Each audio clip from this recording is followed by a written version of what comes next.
White House advisor Peter Navarro making a claim about the markets. He says they are, quote, finding the bottom now, finding the bottom.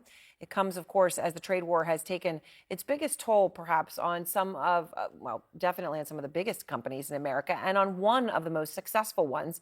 Take a look at Apple. Company shares down about 20% over the past 3 trading days. So just when you look at Apple, that wipes out about $640 billion in market cap. It's a stunning number. The context around it the other day, we were saying, look, that's more than Walmart has ever been worth in its entire existence.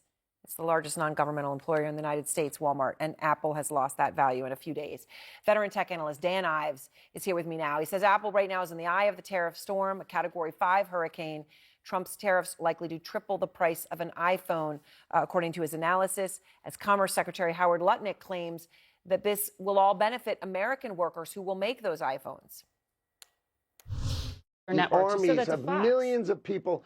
Well, remember, the army of millions and millions of human beings screwing in little screws to make iPhones. That kind of thing is going to come to America. It's going to be automated, and great Americans, the trade craft of America, is going to fix them, is going to work on them. All right, Dan Ives is out front now. He's the global head of tech research for Wedbush Securities. Dan, you've covered tech stocks on Wall Street for 25 years. That means you've been through the dot-com bubble, you've been through COVID, you've been through the Great Recession, you've been through the financial crisis, all of it. Here we are now. Have you seen anything like now?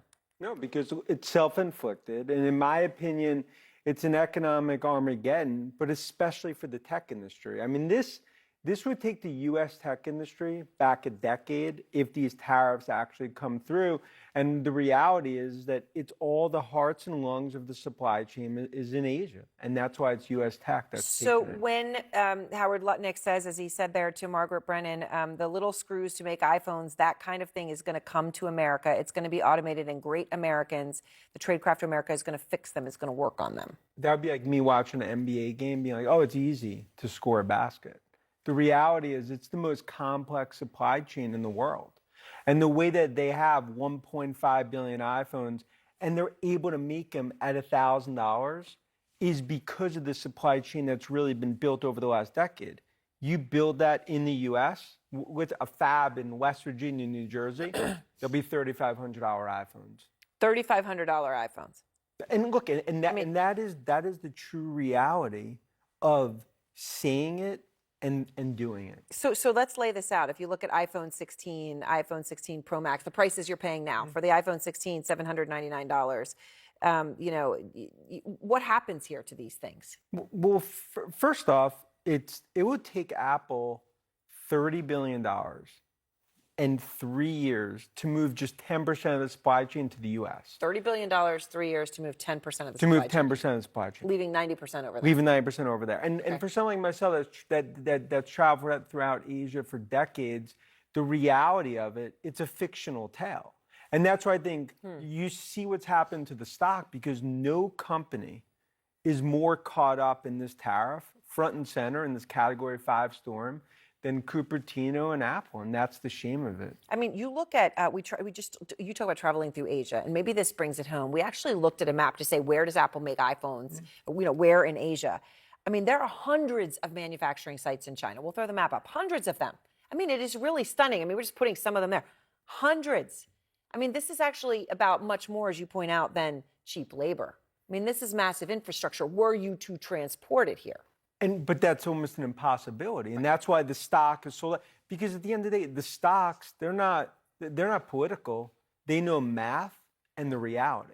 And when it comes to Apple, this would be, in my opinion, if this actually comes through, this would change the future of Apple, and that's what's so sad to some extent. As an American icon, you could have Beltway talking points, but this is the reality of it. The reality on the ground. And also on that, and when we look at the stocks that have lost so much value, and obviously it's been the whole market, but that, what they call the Magnificent Seven, that it accounted for half of the growth last year in the S&P 500. They have plunged. They're in a bear market.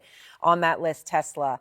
You've been one of the biggest fans for Tesla on Wall Street, but today you slashed your price target, which means where you think the stock is going to go by a massive amount, 40%. I mean, two things. I mean, one, tariffs. I mean, that hurts Tesla like every other automaker. And then China, that's been a core part of their demand story. And this is going to be more and more negative for them as they go up against domestic players. And we've talked about Musk. I mean, Tesla has become a political symbol globally. And that's been a very bad thing for not just stock in terms of unit sales and destruction.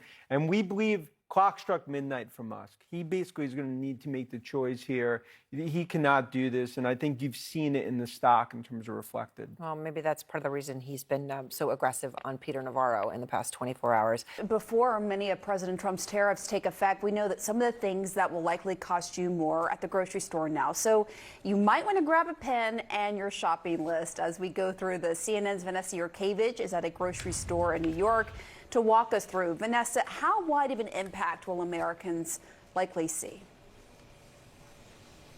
Yeah, well, we're here at Morton Williams in New York City, and they say that they haven't seen that 10% universal tariff hit just yet.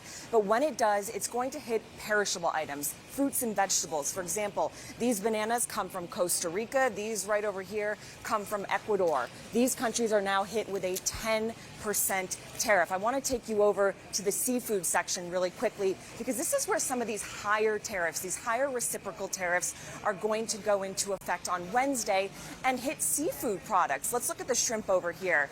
Morton Williams gets their shrimp from Indonesia and Vietnam. We're talking about a 32% tariff from Indonesia, 46% from Vietnam, and the salmon over here, this is coming from Norway, and Norway is going to be hit with a 15% tariff. The U.S. imported about $1 billion worth of salmon last year. I also want to take you over to the coffee section. This is where these are non-perishable items, so these are items that hold a little bit longer, and companies may have been able to stockpile these items. However, we source here in the U.S. most of our beans from Central America, from Africa. Ethiopia, for example, is getting hit with a 10% tariff, as is Brazil. So the store here is bracing for those higher tariffs. I asked the owner, can he absorb them? The margins are so slim in the grocery store that he's not going to be able to absorb higher costs. He's going to have to pass them, unfortunately, down to the consumer. Joining me right now is Sam Silverstein. He's a reporter for The Grocery Dive. Thanks so much, Sam, for coming in. From your reporting, what are you hearing in terms of how quickly that the industry thinks grocery shoppers are going to see the impact in pricing, and where?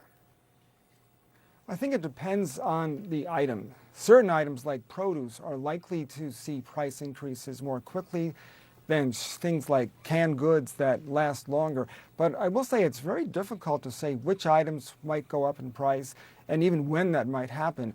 I mentioned things like produce, fresh goods, because they don't last so long and they need to move in stores quickly, so supplies have to keep being refreshed. For items that last longer, grocers might have supplies on hand, have things on the shelf, and it would take a while for even more expensive items to show up on the shelves.